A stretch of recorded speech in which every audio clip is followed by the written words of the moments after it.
Assalamualaikum warahmatullahi wabarakatuh. Salam sejahtera bagi kita semua. Ada manggis di atas meja, udah habis makan opa. Perkenalkan, nama saya Bunga Livia Dinda dari SMA Negeri 1 Denpasar. Saya di sini sebagai tim oposisi akan menyampaikan argumen dalam debat ini dengan mosi politik di Indonesia harus dihapuskan atau tidak.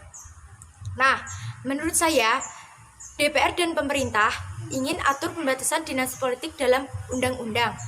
DPR dan pemerintah sepakat memasukkan aturan pembahasan praktik dinasti politik dalam rancangan undang-undang pemilihan kepala daerah. Bila RUU ini nantinya menjadi undang-undang dasar, maka keluarganya kepala daerah baru dibolehkan mencalonkan diri sebagai pemimpin daerah. Setiap 5 tahun sejak kepala daerah itu turun jabatan,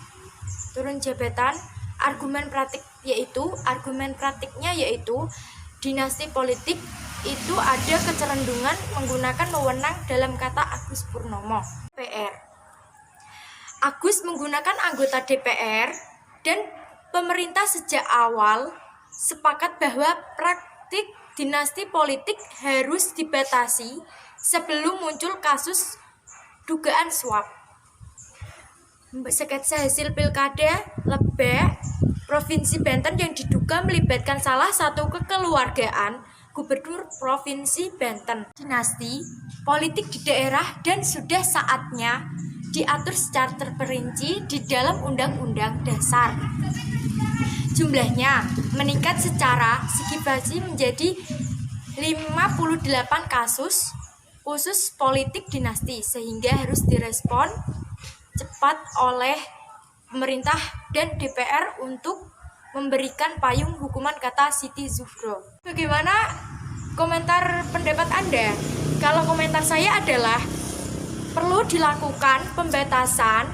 Setiap penjabat pasti anaknya ingin tahu. Dinasti politik tidak sehat karena biasanya akan mementingkan keluarga daripada rakyat. Bahkan lebih buruk lagi jika ada anaknya tahu keluarga membuatnya kejahatan, keburukan, maka akan ditutupi keluarganya.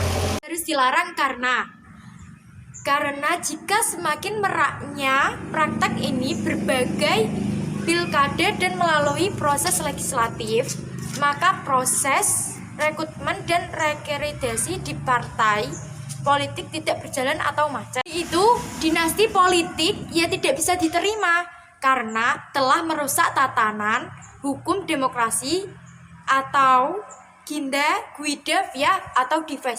Pembatasan dinasti politik adalah pembagian dari tuntunan reformasi, dibatasi dan diawasi. Tapi siapa yang dapat dipercaya di negeri Indonesia mengawasi dan membatasi ini? Sedang terjadi krisis kepercayaan. Jalan-jalan naik Vespa, jangan lupa membeli kulai. Saya, Bunga Livia Dinda, pamit undur diri. Wassalamualaikum warahmatullahi wabarakatuh.